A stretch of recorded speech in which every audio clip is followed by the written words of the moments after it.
Life isn't perfect, and neither are we. Nope. But we know how to face our fears And have some fun, and talk about all the messiest things of life. like the messiest things. Get connected to yourself, get connected to others, and get connected to the life right in front of you. This is The Connected Life with Justin and Abby. That's me. That's you. And you. Hey, Connected Life friends. Justin and Abby here. I said if it's friends and not peeps, you feel like you've changed it. I was going to open this one with saying, well, it's deja vu here. Ooh, deja vu. What do you mean? We are repeating past patterns. Yes. Yeah. I was just thinking about this is our first round of recording episodes on video. Which our last one went fantastic. Yeah. But do you remember when we decided to create this podcast and we had some fantastic ideas? Oh my goodness. And then when we sat down to record, we got in a huge fight. We did. And so we had to stop and figure out what to do with the fight. And then we recorded a podcast on our fight instead of what we were going to start the podcast with, just to be real and authentic. Okay, I literally did not remember that until you told me in this moment. Yeah. I'm like, oh God, life is just repeated cycles that never end. I'm trapped in my life. That was me trying to get out of an invisible box. Yeah, no, I could tell. Your mime skills shone through. Yeah. So today we were so excited to come down. We had some good episodes lined up. Yeah. Very excited to record. And then we got into a fight. When disaster strikes, part 2. But it feels like very deja vu because this is like the first weekend of recording of this thing happening. It feels like a different way of recording the podcast, so it feels brand new again. It would make sense that it'd be necessary that there would be a blow up. Yeah. And in all fairness, our fights are better than they were when we started the podcast. They are immensely better, actually. Yeah. We are much quicker to calming down Mm-hmm. and getting settled into our own skin, communicating. We have some better rules. Yes, we have about new rules what that we is- live by. What's allowed to happen, what's not allowed to happen. And we have some better plans on how to create repair and regulation. Yeah, we understand ourselves better. Oh, Like we can actually articulate better now. Like how many years ago did we start this? I don't know. 4 years ago, maybe? Yeah. And I Been mean, a like big growth curve. neither of us had good language even Nope. for 4 years ago, even with all the emotional health stuff we've done to really go, this is what's going on inside of me. Oh, yeah, absolutely. So we decided, like we did last time, that we're just going to be honest and own where we're at on the podcast and kind of talk through how we do things. We have not talked through this fight. No. Which we have not done any repair work. Honestly could lead to disaster. I walked in. The Disconnected Life part 2. Yeah. I walked in. So what we ended up doing, we'll give a little bit of background. We started, you shared some things that triggered me. I got really internal about my triggers and trying to work through them. My energy in my triggered state triggered you. And so then we walked out of here because our camera guy was here. Brian. Bye, Brian. He's not even here right now. Yeah. We're recording on our own. Ooh. So we walked out of here, went down to your office and tried. Now, the thing that I've learned is one of the things that causes me anxiety a lot in fights is when I have a timeline or a timetable that I'm trying to get us repaired by. Yeah. So immediately, I get that too. I was in the worst case scenario for this fight because I was like, we got to hurry this up. We've got to get to connection. Yeah. And we have to do that because we only have like an hour and a half left of Brian's time. He has plans today. Yeah. He came in anyway to help us record this, which was nice. And so I'm like wanting to honor his time and wanting to get this done. And I took time to get dressed today. Oh, yeah. And I did not want to have to get dressed again another day. We're not talking bathrobe here today and sleepyhead. Yeah. I wash my hair once a week and I want to use that once a week as best as possible. And so here I am. I'm like, I do not want to do this again. I want to get this done today. How are we going to repair in 20 minutes? What's funny, by the way, I legit was like, because you described how you're like bummed that you'd gotten already, and now clearly this wasn't going to happen. And I was said the same thing. I was like, me too. I get it. Like I took all this time to get ready too. And you're like spicy. You got spicy. You're looking at my bald head. You didn't say nothing, but you're like, you ain't even got hair. Well, yeah, I was thinking, what took you so much time to get ready today? I mean, to be fair, you had to shave your head. I had to shave. Yeah. And then I had to pepper this with a wee bit of television makeup just to bring the glare down. And I mean, that took me forever because I'm not good at that. Oh. I don't know how to do that. Oh. You know? But no, you're right in comparison. Yeah, that luxurious hair on your head to do. But makes sense. And anyways. Yeah. So we both were pretty triggered. And then I felt my pressure trigger of like, we have to figure this out. We have to get to the other side. But I was triggered enough that you were like, well, should we brainstorm another podcast idea? But I was too triggered to be able to do that. And I think sometimes it's hard to recognize in the moment what's going on in your body. Like I would have said, no, I'm not overly triggered. I'm just normally triggered. I don't even know what that means. But on a scale. But I would have said like, no, I'm not too triggered to be able to do another podcast. Mm-hmm. But I was too triggered to be creative. Yeah. I was too triggered to be able to, I was like, I actually need to feel safer in my body. And I knew if we did a podcast on something else when I was that triggered, that I'd be disconnected from it. Right. There'd be a lot of dissociation and just kind of like rambling off information. Yeah. Yeah. And I didn't want to do that. So that's why we tried. We both tried. We both wanted it to work and we both were really triggered. It's interesting because when we've been in, I guess, fights is the way to put it in the past, there is a lot of moments. You're talking about the pressure to, the time pressure. Yes. And I felt so many moments that escalated for me, at least, when I felt the pressure of we got to go into this birthday party. We got to totally get out the door to this thing. Some sort of expectation. Yeah. Mm-hmm. And that would end up causing like worse disaster. Mm-hmm. Anxiety just starts going through the roof. I think that in this one today, for me, it was a little bit different for me. I surrendered to like, we just might not even do this at all pretty quickly, which is not necessarily my normal. Usually when I'm committed to something, I'm like, we still have to do this. I feel so stressed by it. Yeah. We switched roles today because I was like, I am not doing my hair again. Not for another week. I'm not. For another week.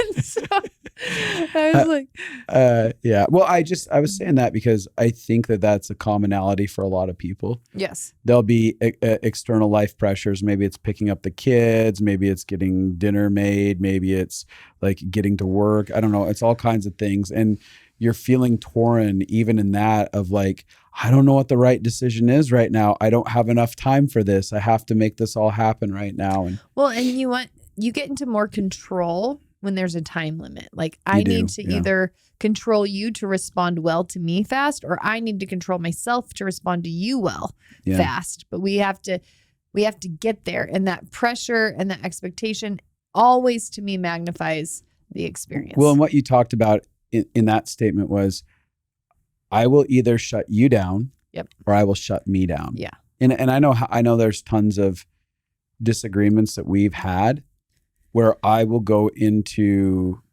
peacekeeping. Mm-hmm. Peacemaking state is the act of going into the mess further. Peacekeeping is just putting up a white flag. And there was a lot of times where I would like, I'm sorry. Okay, I'm sorry. Yep. Yeah. Yep. Because I feel the pressure of the circumstance getting bigger, the time limits, all of that stuff. And again, we either shut someone else down or we shut ourselves down when we start putting too much pressure on stuff. And I think that is a really vital thought inside of when there's a breakdown in connection, stepping back towards repair, asking ourselves, can we create the space for ourselves to come back to this? Yeah. So we did what I would say. I would say our fights have changed dramatically because we have a core value that we've both learned to implement, which is paying attention to how regulated that we are. Yeah. Knowing how much anxiety we're having in our body, how much frustration we're having in our body, how close to our limit we are, and calling timeouts. Like, and in the beginning, it was pretty painful to call timeouts because there's something inherent when somebody says, let's walk away for a little bit. It feels like abandonment. Yeah. It feels like you're leaving me when I feel like I need to understand that we're going to be okay the most. Yeah. And I think that, well, just a side note, there's a little nuance to that depending on attachment styles. Yeah. Because you only feel that if you have anxious attachment. If you have avoidant, you're like, thank God, let's take a break. Yes. I need to breathe. I can get back to safety. But when there's an anxious attachment style, I don't feel safe the more that we keep creating any type of distance. And that for us, that was something that was very devastating for both of us in our disconnects, was that moment of both of us needing something different in our attachment styles. Well, and I'd probably differ. We're going to see if we make it through this podcast without triggering at each other more. But the more you've learned to do some secure attachment behavior, I'm pretty independent. So I actually love breaks. Like, I also love breaks. But there was behavior, like if we had a fight, it wasn't necessarily that you pursued talking about it later or re-brought it up. It was mostly that I had to re-bring it up. So with avoidance, it feels like they just leave and then they want to avoid it and not come back to the conflict. So the more you've done safe behavior of, like, earlier this week, we had a thing that we got into and we had to walk away, and you came back and were like, hey, we need to talk through this. That type of behavior actually started to build safety, that the walk away was a safe scenario. Yeah. So I think that there were, and I think there were things that innately avoidance need to learn that help create safety for an anxious person to be able to separate. Also, like, there's ways for both of them to separate. I think it's good for anxious to be able to walk away and come back, but I also think it's important for avoidance to give some secure attachment cues. Yeah. This is going to be painful for people to watch on YouTube. Everybody's going to not want to watch it. This is going to be the episode that they're like, you know what? We don't need to see those episodes. Well, I was thinking a mix of things. And part of it was, I'm like, no, I can tell that I have like a mix of thoughts and emotions about that statement, and that played into parts of my experience. And so I was thinking, like, do I want to communicate about that right now? I'm narrating, which this is part of what we do, is we narrate what's going on inside of us, inside of like difficulties. And the other part of me was asking, like, there's stuff that I can take ownership for even in that statement that I'm happy to. And then I was asking myself, like, do I feel like I'm running over myself if I do this side of like acknowledging this without doing this side of it? What is necessary? So there was a lot playing out inside of me in that moment. There was levels of compassion inside of that statement. I'm like, yeah, there were total ways in my avoidance. Like, I didn't communicate in my fear and anxiety of certain responses that I felt like I got from you. It felt very scary to come back and have more conversation at times. And in that avoidance, there's ways that I would bounce out and not be like, hey, it actually matters to me that I want to be connected to you and I want to find resolve. And honestly, there were a lot of times where I didn't want to come back and be connected. like my soul was like, no, absolutely not. I don't want to be connected inside of this. Yeah. And then there was aspects that responses felt scary at times. And it felt like I didn't know how to communicate. Hey, my insides feel very tender and wide open. I didn't have language for that. I think that's something that we haven't had the ability to do. And we did a podcast episode a few episodes ago, if you haven't seen that, on narration. And that's something that we didn't have, is this ability to narrate like, oh, this is actually what's happening inside of me. Especially the aspects of, this is my heart for you. Yeah. And this is my heart for me. And so I think that that's changed a lot of how we show up now. So anyways, that was what was going on inside of me. Yeah. So our thought for this, thanks for sharing what was going on inside of you. I appreciate you doing that. Our thought for this podcast would be to kind of show what we do in the middle of a fight to get back to connection, without going back into the fight. Not because we don't want to share the fight with you, but something that I think we've learned is, you know, I could tell my body, I'll narrate a little bit now. I got a little bit tense when you were talking because I was like, what I don't want to do is have either of us go back into our history. Yeah. Because when we're disconnected, so something that everyone should know is when you are in a body state, so maybe fight, flight, freeze, or fawn, any of those states, when you are in self-protection, your body pulls up all of the memories of when you've been in that state before. So when I'm a little bit in fight and probably a little bit in flight, like there's a little bit of energy inside of me that feels guarded. There's a little bit of energy inside of me that feels, there's a little bit that wants to pop out. And then there's a little bit that feels guarded and is like, let's go, you know, both of those. You mean pop out, like want to go, like I'm done, or just like fly away and think about something else. Oh yeah. Disconnect or dissociate. Mm-hmm. Yeah.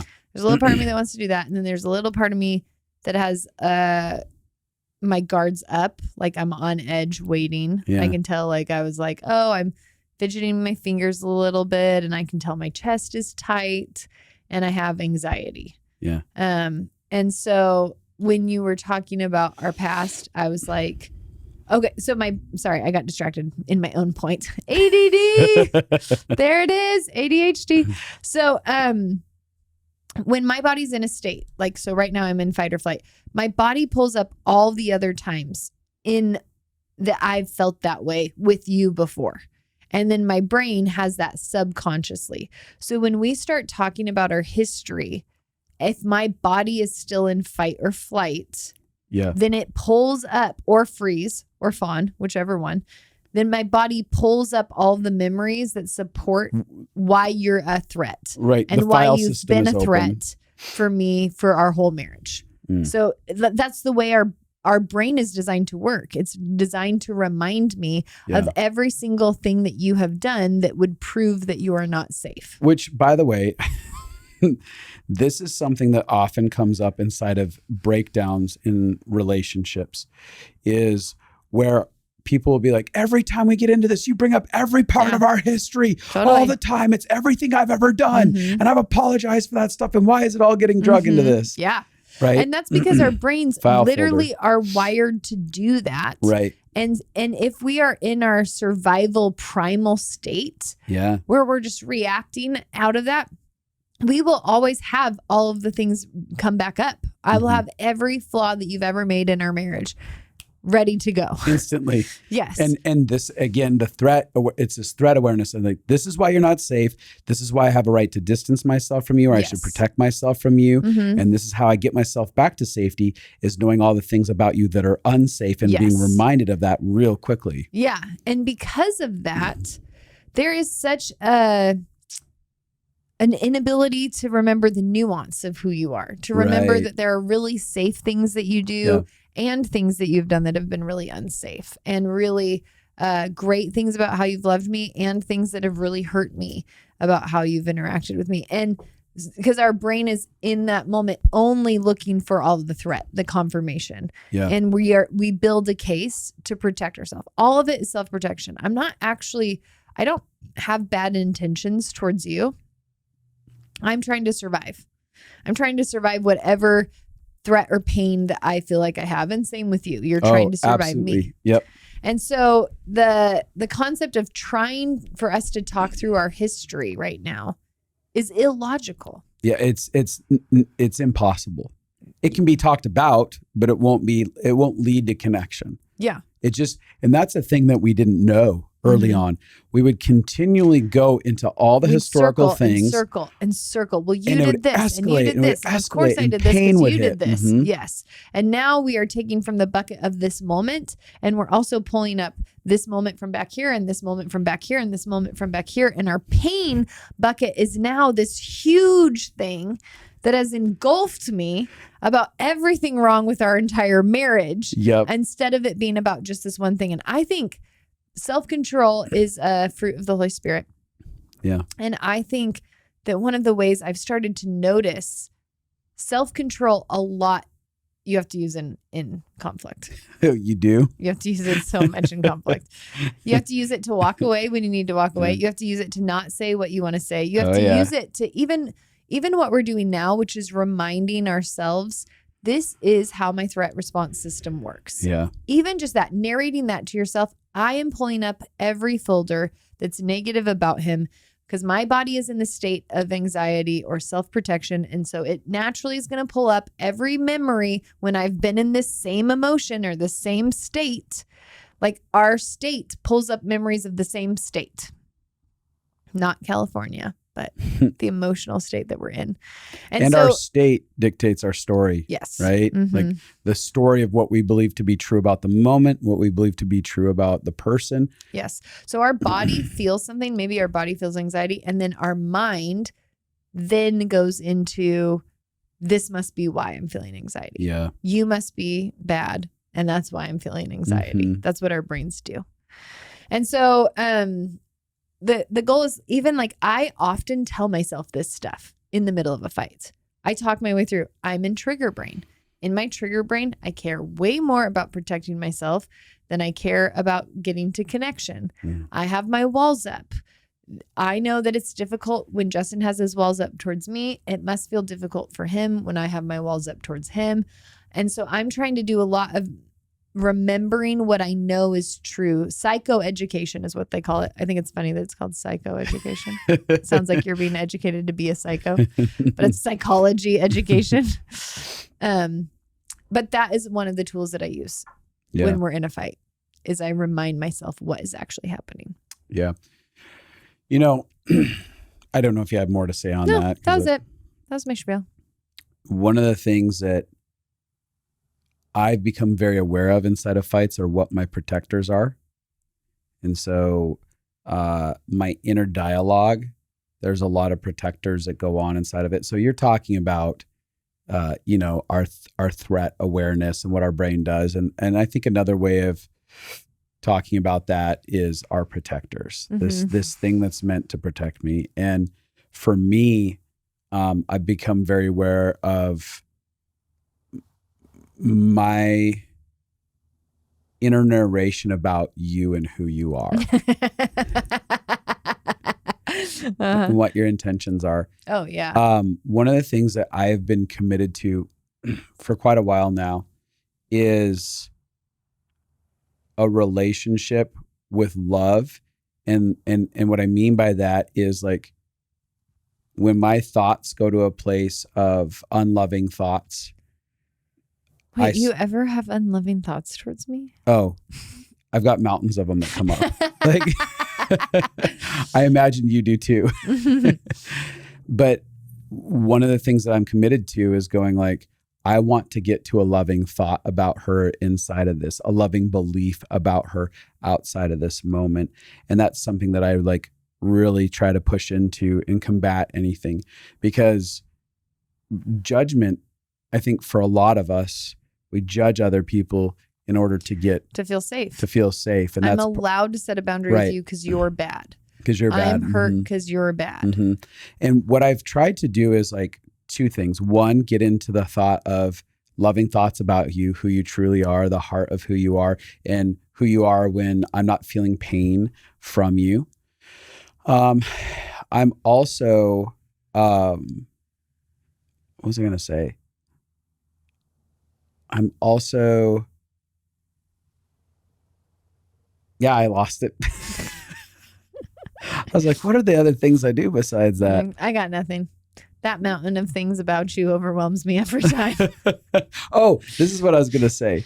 So The other thing is I want to learn how to take care of myself in the middle of moments like that. Because when I'm in the middle of judging you, I'm not actually tending to what's actually happening inside of me. Yeah. So I'm taking the focus off of the fact that I have a pain experience.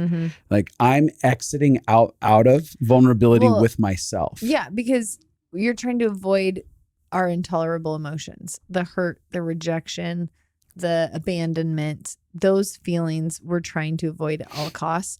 It feels much better to judge somebody than it does to feel rejected by somebody. So part of what I've learned in the process of learning how to nurture myself, like to really nurture myself in those moments would be to stop the narrative in my head of judgment towards you and begin to go, what is happening for this guy in the mirror, inside of me, the little kid inside of me, and becoming aware of that, excuse me, and being able to identify that is a healing process in the middle of it. So I'll begin in those moments, like even today when we were having our exchange, I started saying, oh, Justin, I can see that you're feeling very small. I can see that you're feeling inadequate. I can see that you're feeling unheard. That matters to me. And so I started engaging in a compassionate, caring exchange with myself versus it's not that we didn't keep having exchanges that weren't fun in it. Excuse me. But I got a frog in my throat. Ooh. What I was saying, sorry, got to get a drink of water on my Bob's Burgers mug. Love that show. But I was like, I'm going to tend to nurturing myself. Yeah. And that's, again, so many people walk away worse from these disconnected moments, not only because they abandon themselves. Because they abandon themselves trying to fight someone else rather than stepping into taking care of themselves inside the moment. Yeah, it's really interesting because even self-compassion, you have to learn how to do where it's you focused instead of, because you can do self-compassion like, I'm so sorry he's such an asshole.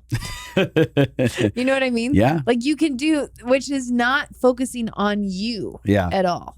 It's still focusing on the other person. So like compassion is like, I'm so sorry you're feeling hurt, or I'm so sorry you're feeling alone, or I'm so sorry you're feeling scared. Yeah. I didn't even know I had those emotions for most of our fights.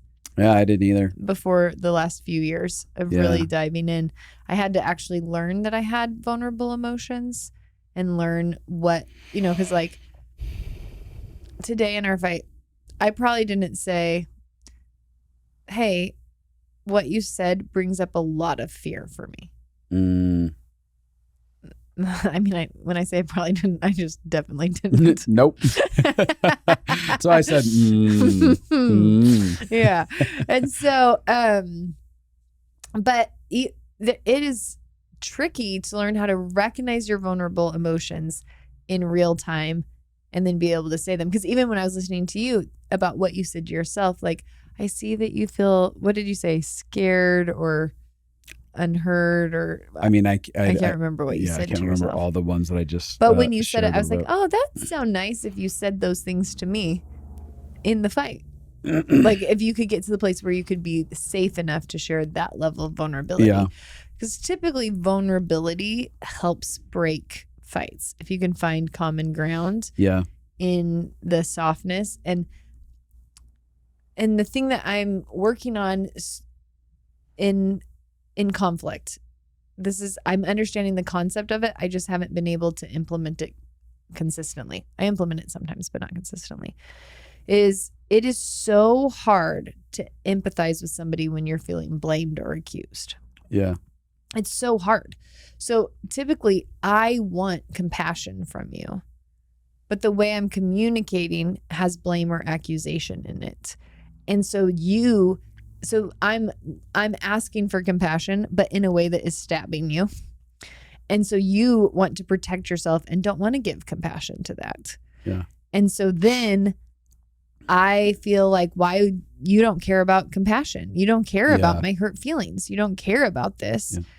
And so really going on the journey of how do I share my feelings without blame and accusation? How do I get to those vulnerable feelings? How do I get to the to the deeper things of like, hey, I'm actually scared because when you said this, it makes me afraid of this, and this. That would be so much easier than, but even then I didn't have time. Like everything was happening so fast. I just went silent internally to try to figure out what was going on. I didn't even know I felt scared in that moment. Yeah.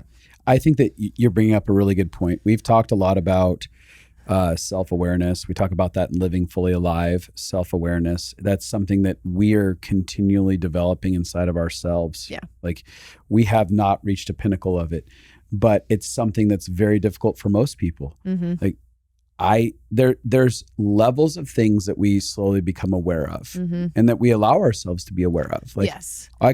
some people are like, I give myself permission to be aware of my anger. Totally. I think both of us felt very comfortable in our anger. Yes. Yeah. Yeah. We were like, yep, we can be aware of this and we can share about it. We're angry. Yeah. That's one aspect. But when you get into things like I'm feeling scared, that's something that, I've had a lot of clients come through my office and I'm like, so you're pretty scared in a lot of areas, huh? And they're like, no, I'm not scared at all. And their whole narrative of everything they're saying is fear-based narratives, right? And that's one of those that we as human beings, we're scared to admit that we're scared. That feels so vulnerable. We feel so small. Those are one of the things that we don't allow ourselves. That's something you'd said. I'm feeling really small. Mm-hmm. That's something you'd said earlier. Mm-hmm. Yeah. Yeah. And that's something that we don't allow ourselves to feel and be aware or of. admit. Yeah, because we feel incredibly exposed and we feel like we can really be cut inside of that process. Oh, totally. And so a lot of times, like when we're even dialoguing about the narration thing, when you're already heated with your guards up, it takes an incredible amount of discipline, consistently going back to the drawing board and doing this to be able to get to a place where you can say like, yeah, I can tell that I'm feeling small and inadequate right now. I'm feeling scared and really wide open. And I feel like I'm going to get hurt more in this conversation. Like all that kind of stuff is so difficult.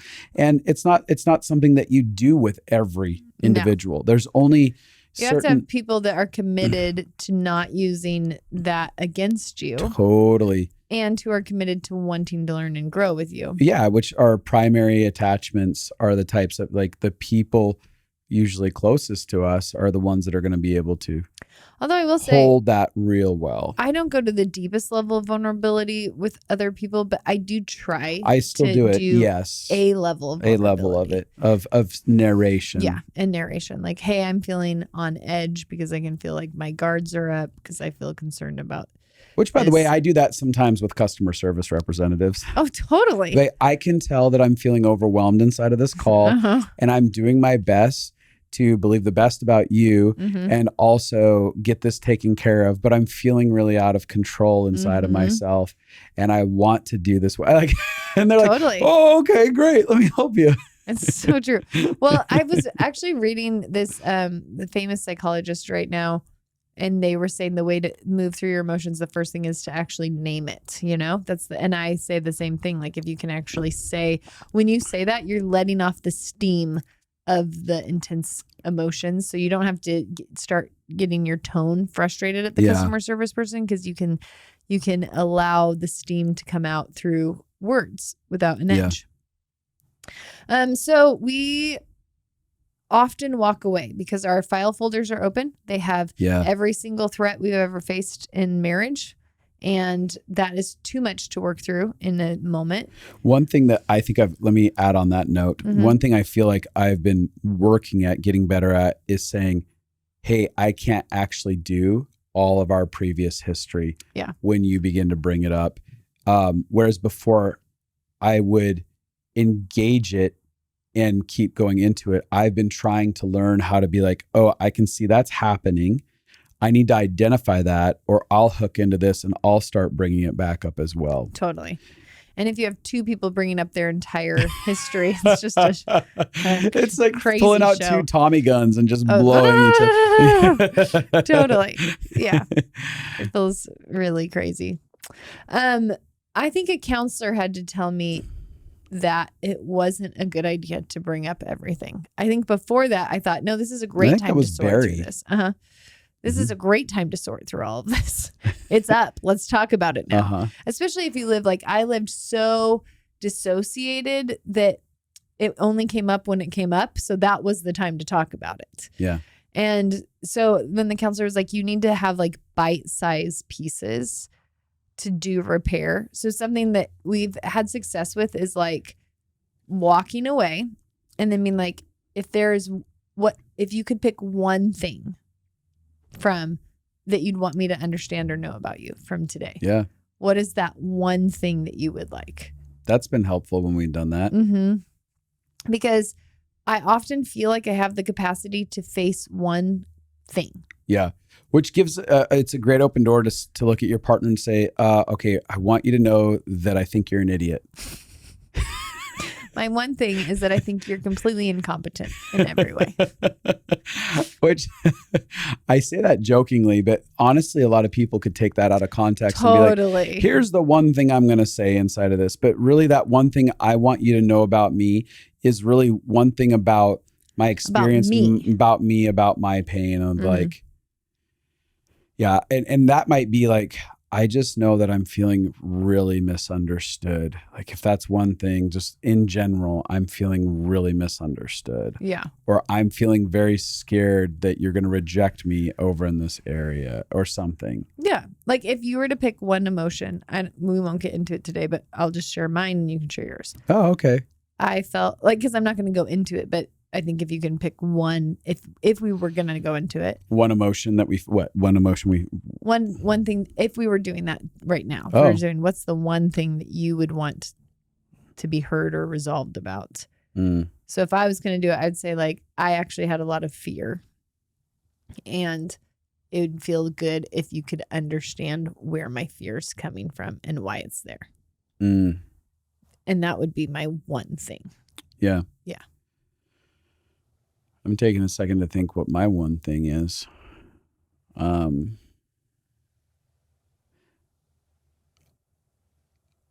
I felt really rejected.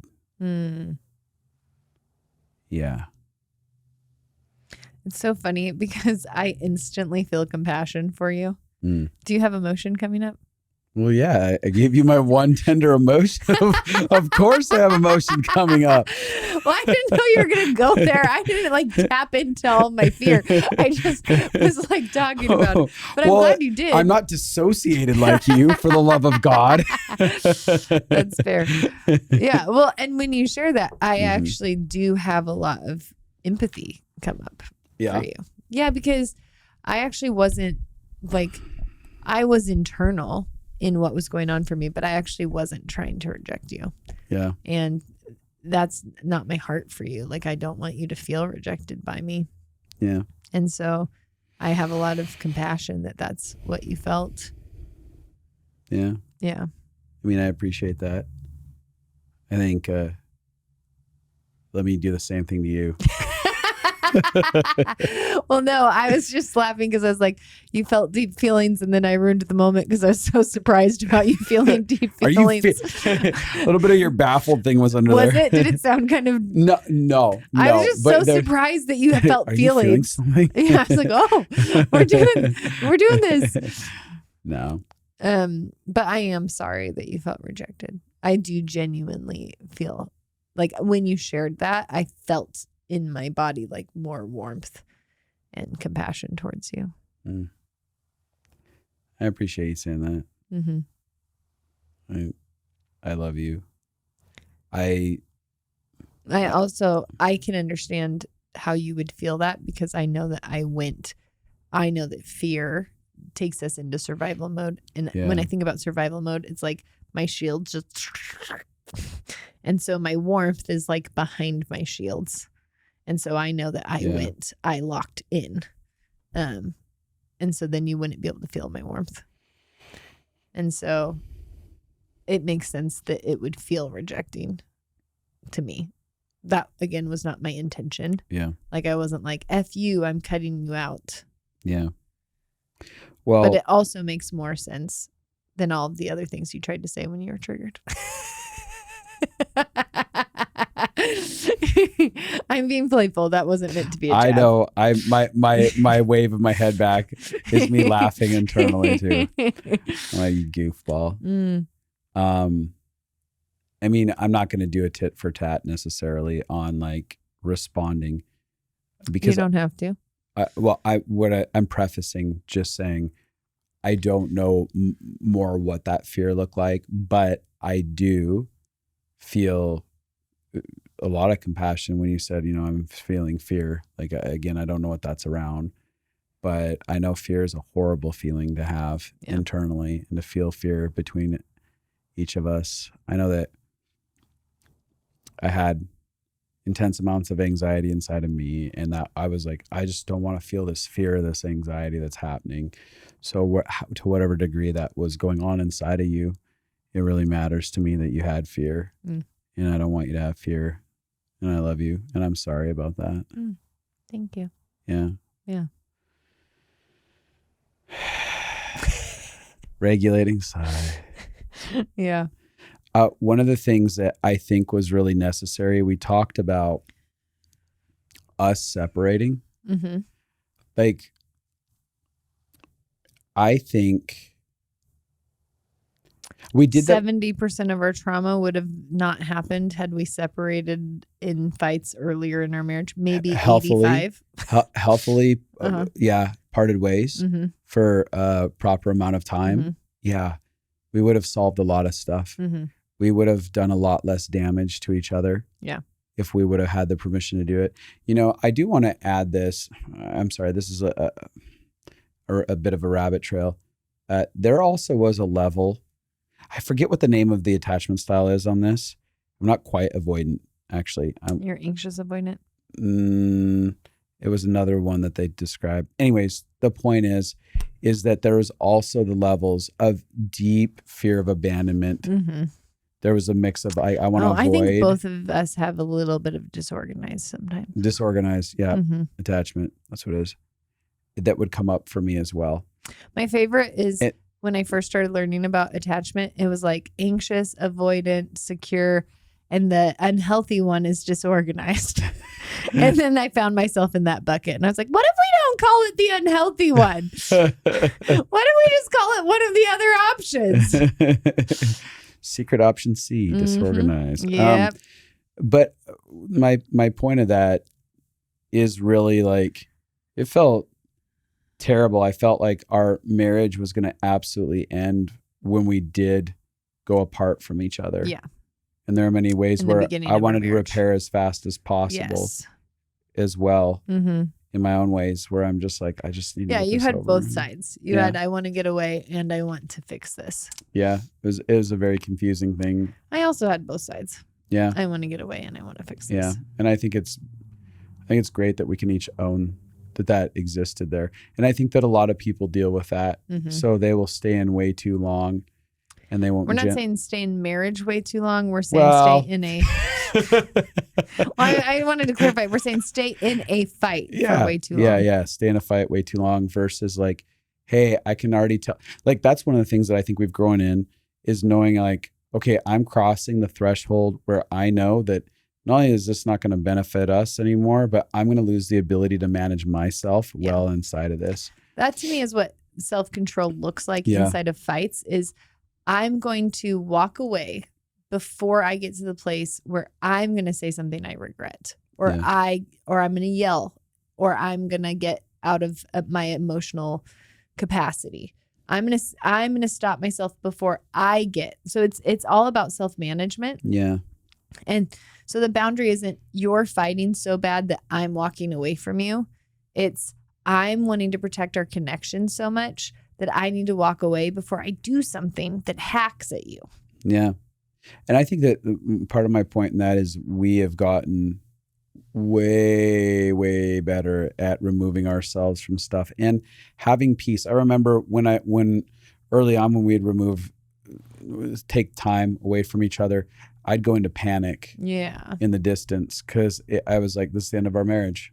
Like that was a conclusion inside of me, because I watched in my childhood so often that like the minute my parents went apart, the apartness was my mom grabbing hold of a go bag, and being like, I'm divorcing you and I'm out. And so it was literally constant threat of divorce in your family. Oh yeah. Yeah. It was the highest thing. So it felt really terrible. And now, after all these years, I go away and I feel, I want to say a sense of peace. Mm-hmm. Like there's a sense of trust inside of me. I'm like, man, we've been down some really ugly roads, and we can go through this. Mm-hmm. This isn't the end of our relationship. This wasn't that big of a thing that's going to break it after everything that we've gone through. And then I can get my head about me, mm-hmm. and I can ask myself, what is going on inside of me? What do I need to repair this? How can I get myself to a sense of comfort right now? And I can just breathe. And I think about the idea of like, I want to do this respectfully. Like those mm-hmm. are thoughts that I have. Like I actually want to come back. I want to be close to this person. Totally. Yeah. And for me, the goal is, because once we can get to connection, so even that moment that we had where we both softened, you could feel us both soften a little bit. Once you get to connection, then you can retell the story of the day without your threat files open. Yeah. So if we get to safety, then we can say, actually, when you said this, it made me think this, and you can be like, oh my gosh. And then you can be like, and then I can say, oh, and when I did this, it was because I was thinking this. Then if you can, once the threat wall is down, and there's safety, your brain can then collect the things that were not threats and store them as well. Yeah. So it just makes repair and connection is more important. So connection is more important than talking through the event. But the problem is it's really hard to figure out sometimes how to connect. Yeah. When the event hasn't been solved. Yeah. And so that's why. So when I walked away, this is a couple of things that I did. I went and I got food, because I always think that's one of the I did too. You did? I totally did. Yeah, because that's one of the first things to do in a triggered state is to, like, the hungrier you are, the angrier like, you I'm are. going to help my brain get back online. Mm-hmm. Yep. I went and got food. Then I went and got gas because I was out of gas. Mm. And then I chatted with some friends. And honestly, I didn't even... Sometimes I would chat about what we were going through. Yeah. But I knew I'm now managing my own window of tolerance, my own pain. And I know sometimes I can send myself into more dysregulation by diving into pain. So like, let's say I would have called a friend today and talked about it and would have dove into the pain and all the pain that it was bringing up and all the different things.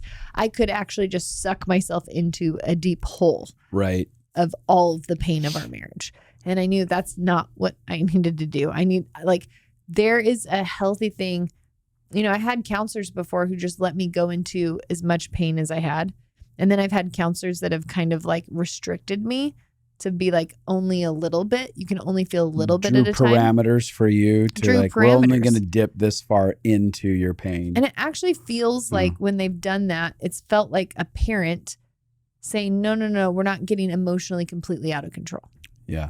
We're just facing this one piece. Yeah. Because a lot of us drown.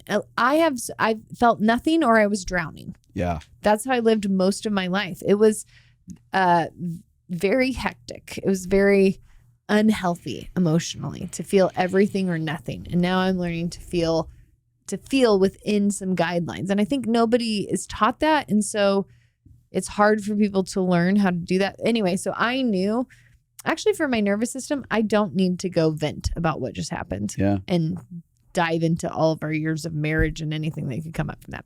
I was like, what I need to do is just get my relationship circuits back on. So I called one friend and she told me about a date she went on. And I just listened and we talked through that. And that was nice. And then I actually called another friend after that conversation was over while I was running errands. And I talked through another trigger that I've been having in life. Oh. Because sometimes I think if you can empty out buckets, like that bucket had nothing to do with me and you, but it was a pain bucket going on. And so I'm like, if I can empty out other things, then I'll be more clear over here. And I was very regulated and felt capable of doing it without it sucking me under. Now, I felt disconnected enough. Like I don't know how to explain it, but emotions, you can either have a little bit of distance and you can look at them and notice them and observe them, or they can overwhelm you. It's so fun having a camera because now people can see the motions all your that I'm hand doing. gestures that are happening. So many. What does that mean? So that's emotions can either be like, I'm looking at this emotion, I'm noticing it, I'm observing it, I'm seeing it, but there's space between me and the emotion, or the emotion has overwhelmed me. So the thing I processed with Pizzi was an emotion that I felt distance from. So I was like, I've noticed that this thing is coming up and I'm recognizing this and wondering what this has to do. And it was about a previous season in my life and the attachment in it. And so it felt like we could just talk about it without it sucking me under to another pain. And what it did is it just got my relationship circuits on. Pizzi was very empathetic. We were processing through it. It helped me have more compassion for myself. And so then I was able to just feel a little bit more connected to myself, but not even in the way of having to be about us. Yeah. And then my thought was, we'll come in. I came back and I was like, I don't know if we will talk about what happened or if we can find some common ground to find something to talk about or connect on that isn't our fight, but just helps us get back to connection. Yeah. And a lot of people can utilize that as just sweeping stuff under the rug. Let's just act like this never happened. Let's just talk about something else. Yeah. But the idea is like, no, I'm actually trying to find something else to connect over as an on-ramp to eventually being able to process further the stuff that just happened. But it's going to be from a place, there's a guy, Danny Silk, who talks about like connection, like having fights. He takes all of his fingers and puts them together. And he's like, if you start out a fight where your fingers are interlocked at the tips of the fingers and you go to pull, they just pull apart real fast. But if you put those fingers and lock them all the way down by the knuckles and pull them in and start pulling, it's way harder to take and pull that apart. Yeah. And it's a great, simple analogy. Yeah, picture of that. And to me, I'm like, yeah, but if you can remember that you're friends, if you can remember that you can care about each other, that you care about each other, and you can get some laughter in there, then you go, all right, this person isn't a threat. Yeah. I'm not a threat to them. We have pain here, but we're not threats to each other. And then you can begin to navigate through that. And it may escalate a little bit, but it's escalating from a place of like, we're not at grounds, we're not at 0. Yeah. We've gotten back to about a 5, right? I know for me, I like that you brought up talking to Pizzi. Oftentimes I'll call a friend like Craig and I'll just be like, tell me something funny. Totally. Like, let's laugh. And I will have a huge laugh about something. And it reminds me. It lets off steam, but in a positive way. Absolutely. And it reminds me that this isn't the end of the world, because when the most high stakes thing. Yes, because when you get in, you end up in damage, inside connection damage with a primary attachment. It can feel like the end of the world, right? You talk about abandonment, which is one of the words that we brought up inside of this, or it's divorce, or it's this relationship's over, just high stakes, end of the world type stuff. And all of a sudden you go, oh no, it's not the end of the world. We can get through this. Brings everything down. And that for me has been key. Yeah. A lot of the play inside of that. Yeah. I think sometimes I will verbally ventilate. Yeah, me too. About the problem. 100%. There's times that I need to, that I'm stuck looping and then Pizzi will help me get to compassion for myself. One of the things that I will always... I will say, I process with the people I process with when I'm upset are all people that understand conflict. Yeah. And understand that I'm also doing shitty things in the middle of conflict. Well, I was going to say something to that. You know, the people that I process with all have love and honor and respect for you and see you in good light. I think a lot of people will go to process with their friends and they'll be like, well, he's a dirtbag. I never liked him anyways, or attitudes like that, something like that. And really what I want to do is always, when I process about someone that I love really close, I want to have a conversation with someone that has eyes of love for them. Yeah. And then one of the other things I do, which is why sometimes you'll call Pizzi and you'll process with her. Yeah. I love talking to Pizzi because she really loves you. And the other thing is, at the end of every one of those, I ask the question, Do you have feedback for me? Yep. How are ways that I'm managing myself that I could do this differently? Because part of the repair process to me is just monumental and foundational is finding out how we can take ownership for it. Yeah. I'm oftentimes asking myself, what did I do to create this circumstance? Not blame. Like, I'm the problem. What did I do here? What is my part in co-creating? What is my role in co-creating this? What energy did I bring to it? What belief system did I bring to it? Because to me, if my goal is to teach love, it's part of teaching love is modeling love. That's what teaching love is that we'll model it from the way that we respond and stuff like that. And I'm wanting to understand because I want to grow. Like I have a common life theme, which is I want to grow in the knowledge of love and the expression of love. And so for me, I'm really asking myself, where did I violate love in this? There could have been an exchange where I did nothing outwardly to violate love. Let's just say nothing. Sure. But my insides went and violated love internally. And I can go, man, I agreed with the energy of, I don't know, hatred or judgment or, whatever that happens to be. And I'm like, well, I can take ownership in that because that's something that I want to grow inside of me. And that feels like I'm no longer aiming a weapon at someone else. And that helps repair the disconnect because I've taken the sword and laid it down, looked at me inside of that process. And when I don't do that, it's way less successful, the reconnection thing, because I have the idea that you're the villain here. I'm the bad one and you're the victim. Rather than we've co-created something. And I mean, that was something that was a beautiful reinforcement from Barry, my counselor, from years ago of just being like, you both are co-creating. It's painful to gulp that because we want to blame someone else for why things are hard. We want to say it's your fault that this has been painful. It's your fault that I've been hurt. It's your fault that this isn't working. That these emotions are here, and if you weren't here, then I wouldn't have these emotions. Totally. So one thing that we're about to wrap up, but I will say, using safety, like noticing when we're in threat, it creates disconnection. So we need safety to be restored. And so there's a lot of little cues you can do for safety. So like, thank you for saying that. When you say something like that, that is a cue that you're allowing someone to impact you and you're valuing that it costs them something to do that. Both me and Justin have really worked on trying to say that inside of things. Thank you for saying that. I appreciate that. Whenever you take ownership for anything, that's creating a safety cue. Whenever you share that you have compassion for them, that's creating a safety cue.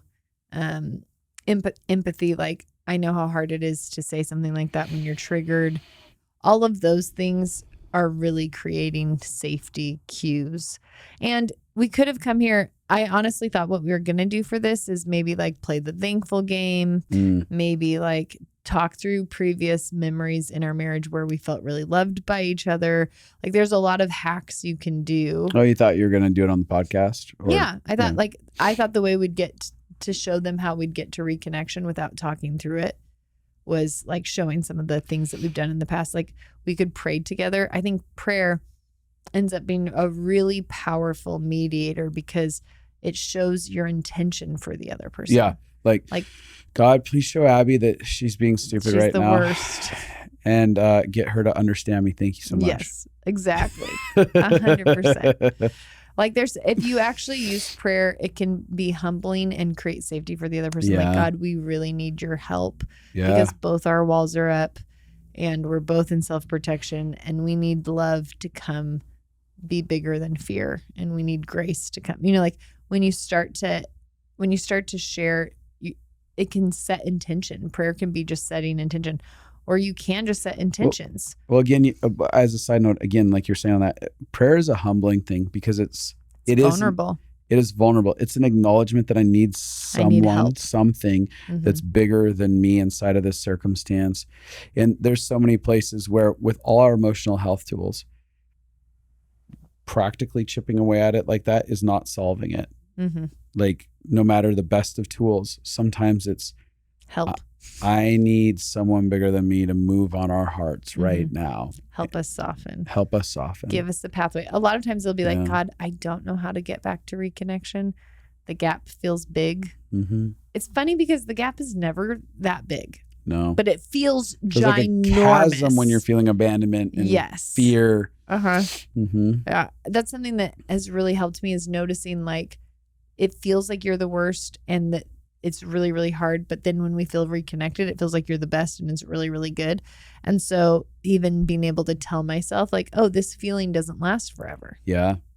That is a really helpful. Yeah.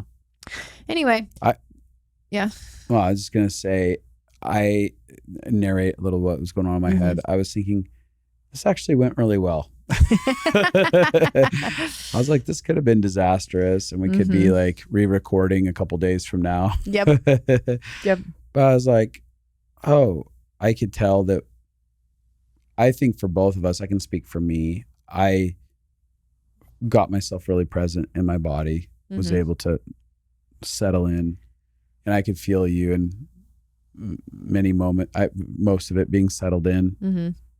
And you could, if you're watching from the video, which people can do, you'll watch in the beginning, I'm taking a lot of deep breaths because I was dysregulated. And breathing is a way to help yourself regulate, like a deep, But then you'll see like halfway through, my guards came down and then I didn't have to breathe deep the same way. Yeah. So anyways, I was thinking, oh, I feel really good about this process. And even if it was just, if we never released the episode and it was just the two of us talking and therapeutic for this exchange, it felt really good to be able to do that. Yeah. I love you. I love you too. You know, if y'all want to learn how to get connected, Living Fully Alive 2024 honestly, it's enrollment a great way is to happening start right now. Yeah, it's a great way to start learning. You learn about your heart voice, you learn about forgiveness, you learn how to validate each other, you learn how to see yourself as a human, have compassion. Like a lot of what we talked about here, even like you learning how to take care of your own self in the middle of a fight. We are teaching on all of those concepts that feel so important. Yeah. So if you want to check out Living Fully Alive 2024, class starts March 13th. Signups are happening right now at Justin and Abi. That's abi.com. You can go there. And hopefully as y'all move forward hearing this, that it gives you some hope for your exchanges of disconnection. And it reminds you that we're all human. We live in a very messy world. We're all very messy and we're all learning and growing, and we're not perfect and we don't have to be perfect. So I feel like we're like 50% better in conflict than we used to be. Yeah. And I have 50% less to go. Like I feel like we've conquered so many hard, huge mountains. Like I'm so much better at conflict than I was. And there's still so many defensive mechanisms and self-protection things I go into. But I'm like, give me another 10 years. I'm gonna figure this thing out. Today I had hope where I was like, what if conflict has been so hard for me in my life?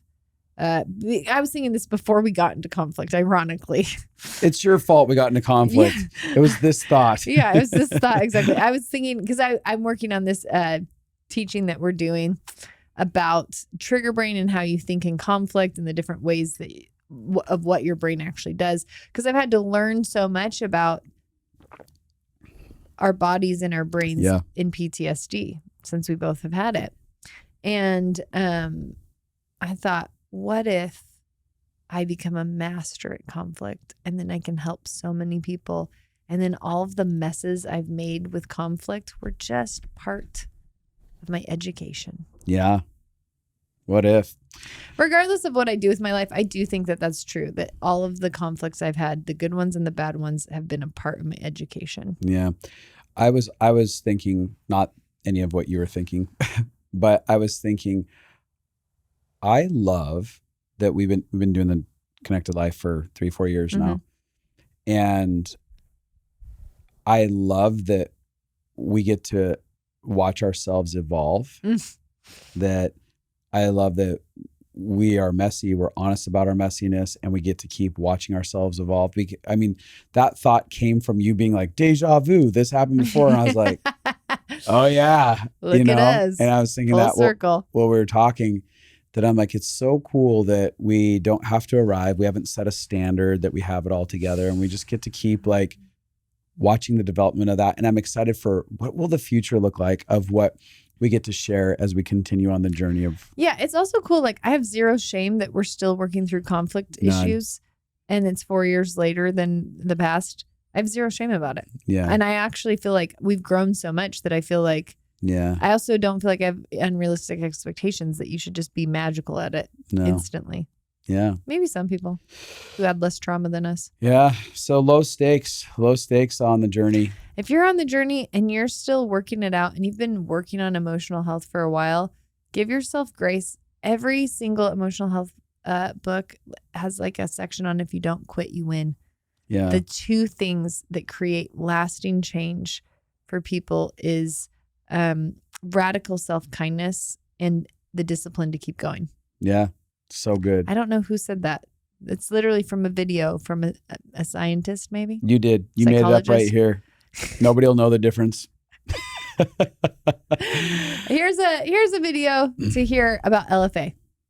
My biggest thing that was kind of happening the whole time that I didn't really recognize how much change it was making was just the community and seeing like firsthand what acceptance looks like and unconditional love. I've been in the church for my whole life and I've never really experienced acceptance and unconditional love. There was this one moment, Christine's husband, Nina, was talking to him and she just kept telling him over and over again, "We want you here." She just kept saying it. And something inside of me broke that day where it was like, if he could be accepted, maybe I can too. It was just like a beautiful moment. And then just experiencing like people saying their really messy lives and then somebody saying, "Oh my gosh, I so understand." And just watching the validation and watching the acceptance and just the cultivation of like unconditional love. I think without you guys cultivating it in your own lives, it could not have been cultivated in this class. So thank you for doing that and saying yes to love so that we could have this space to also say yes to it and also have that experience with it. All right, everybody. Peace out.